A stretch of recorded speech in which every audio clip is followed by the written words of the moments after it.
Hello, this is Ephraim Tours, where we discuss history, culture, science, and religion. In this episode, we will be exploring the science of Adam and Eve and human consciousness.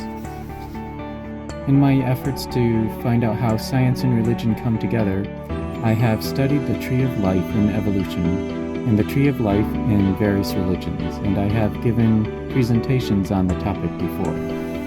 One struggle that comes up in fitting evolution with Christianity is the question, where does Adam and Eve fit into evolution? When did Eve partake of the fruit of the tree of knowledge? Stay tuned to find out what I discovered while attending the LDS temple. Let's take a look at how Adam and Eve fit into evolution. Evolution takes tens of thousands of years. The first known human, or Homo sapien, is recorded as some 315,000 years old.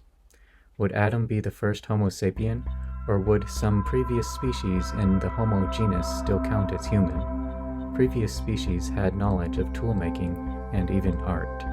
Neanderthals roamed the earth 400,000 years ago to about 50,000 years ago. Do they count as human? Homo sapien and Neanderthals evolved from Homo erectus, which lived about 2 million years ago to about 120,000 years ago. It is hard to pinpoint when one species evolves into another. Again, it happens over thousands of years. Was Adam the first Neanderthal, or the first Homo erectus, or the first Homo habilis? Homo habilis was a hominid species before Homo erectus. Or did Adam and Eve live somewhere closer to the beginning of the first civilization, and maybe not necessarily the first biological human, but were the first humans to develop language? The first known civilization began around 7,000 years ago.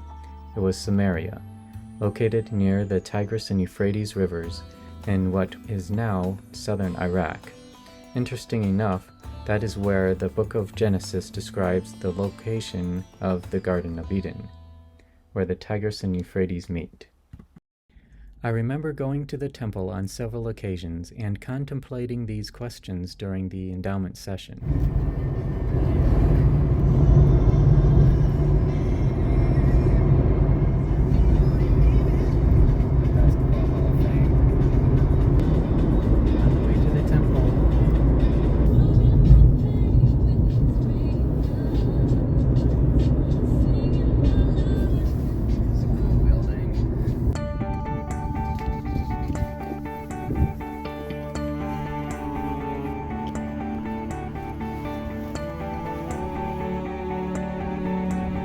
Made it to the temple.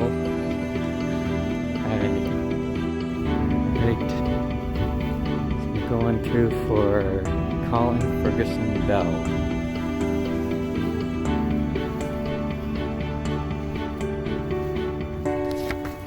He was my great uncle. Yep. During the endowment session, we watch a reenactment of the creation of the world, and of Adam and Eve in the garden partaking of the fruit, and then progressing through several phases of early human history. For example, the development of a monetary system. Adam is tempted with money. I thought, were there multiple Adams, or does Adam just represent early man through major developments or awakenings? Either way, there would have to be multiple Adams and multiple Eves to cover the range from 400,000 years ago to the first civilization 7,000 years ago. The first Adam and Eve represent the first biological human, where man had developed the ability for knowledge, but not yet taken the first step. The second Adam and Eve represent when Eve partook of the fruit. This would have been at least tens of thousands of years after the first biological human, and Adam didn't partake of the fruit until thousands of years after Eve. Partaking of the fruit of the tree of knowledge was what I call the first awakening of the human consciousness. It is when the second Eve came to the realization that killing was wrong and sinful and against God. It is the maternal instinct that allowed her to connect with the consciousness of God and understand this important truth. This Eve must have been an individual, the first to pass this knowledge down to her children. But Adam, or man, didn't fully grasp what Eve felt. This could have happened over and over again until a sufficient language was developed to pass down knowledge. Then there would be a third Adam and Eve, close to the beginning of the first civilization, when the first written language was created. This again is at least tens of thousands of years after the second Eve. This is where religion is formed, and Adam or man tries to understand the unknown and communicate with God. This is what I call the second awakening. In the endowment session at the temple, there is a point where Adam and Eve are in a civilization where there is language and currency and other things you would find in a civilization. Alright, so we just went through the temple, did the endowment session. I went through for my great-great-great uncle, whose name was Colin Ferguson Bell. I really don't know much about him, other than that he was my great-great-great uncle.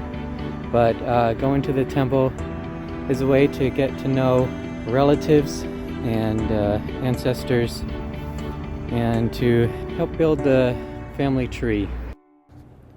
The consciousness of man has evolved several times since the beginning of civilization. In other words, there have been several awakenings since the beginning of civilization. These awakenings build on one another because of the written word. But what would happen after a few generations if the written word was lost? Let's see what Paul can tell us about the consciousness of man. Each individual has their own awakenings throughout their lives. Everything is relearned with every new soul, and the knowledge varies depending on culture. But there are eternal principles that apply to just about every culture and religion, which are revealed to the consciousness of every man and woman from the consciousness of God, whether one recognizes it or not. Among these eternal principles are: 1. Killing is against God. 2. The soul is eternal. 3. Love is what connects souls together. 4. The tree of life is the source of life. According to quantum physicist Dr. Amit Goswami, everything is made from consciousness, or what he calls non-local consciousness, or superconsciousness. What religions call the spirit or God. In science, we know there are several levels of subconsciousness, below the waking consciousness of any sentient animal. The Jewish Kabbalah is a symbol of these levels of consciousness that make up the soul. Each soul has a connection to the consciousness of God, and can somewhat receive knowledge and understanding of God just through their experiences. In general, evolution has given women an advantage over men in the ability to sense the spirit because of their maternal instinct, and also because of man's territorial instinct. In most, if not all societies, men are taught to fight, to defend their territory. This often leads to conflict and death, which again is against God. In life there is conflict. This external conflict also makes a conflict with the soul and with God. The human soul needs love in order to counterbalance conflict of life and death, in order to stay connected to the eternal tree of life. There is one who loves all, the Redeemer. In the LDS temple, families are sealed together for time and all eternity, connecting the branches of the human family of the great tree of life. It is the love of the Redeemer that makes this possible. Another thing I learned after studying Darwin's Tree of Life and then attending the endowment session at the LDS temple was how the days of creation fit into geologic time. During the endowment session, the days are called periods, and those can correlate with geologic periods. For instance, the fifth day started 570 million years ago with the first fish, and ended 65 million years ago with the evolution of birds. I'm at the Harvard Museum of Natural History. That's at the Harvard Museum of Natural History. It was pretty cool because they have this diagram of the Tree of Life. Reading the Tree of Life. This is the Tree of Life here with a circle, starting here with the beginning of life, and then spreading out to all the different branches. And one of these branches would be like reptiles, and then dinosaurs, and then birds. And then another one of these would be mammals. I'm not sure which one of these branches is which, but It's kind of interesting looking at like the timeline of Darwin's Tree of Life. There's a picture of Darwin and his first diagram of the Tree of Life there. But the timeline shows with the different eras. Here you have the different periods from the Paleozoic era to the Mesozoic era to the Cenozoic era. And down here you have fish, the first fish, from fish to birds to the first bird.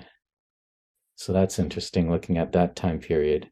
The sixth day started 65 million years ago, separating the Mesozoic from the Cenozoic. Well, this part's pre-Jurassic, and then this part, and during the Mesozoic, is the Jurassic. The Triassic, Jurassic, and Cretaceous, right? Oh, yeah. Yeah, those are, the periods. And that's the dinosaur era, was the Mesozoic. And then the Cenozoic is the era we're in right now. Yeah, so the first primate showed up about 60 million years ago, and the first human showed up around 400,000 years ago. So very close to the end of this. So if you include like Homo erectus or Homo habilis, so if you count them as human, then that would go back 3 million years ago. But if you don't, if you only count Homo sapien as human, then it's only about 300,000 years ago. Yeah, it's interesting like how paleontology hooks up into like, human history, civilization, or even like genealogy. The thing with mainstream science is that it only takes a position that has readily been backed and proven by evidence, but there is evidence, a lot of evidence, that doesn't fit the mainstream science. Next time we will be exploring not mainstream science, but quantum physics theories that show evidence of God and non-local consciousness.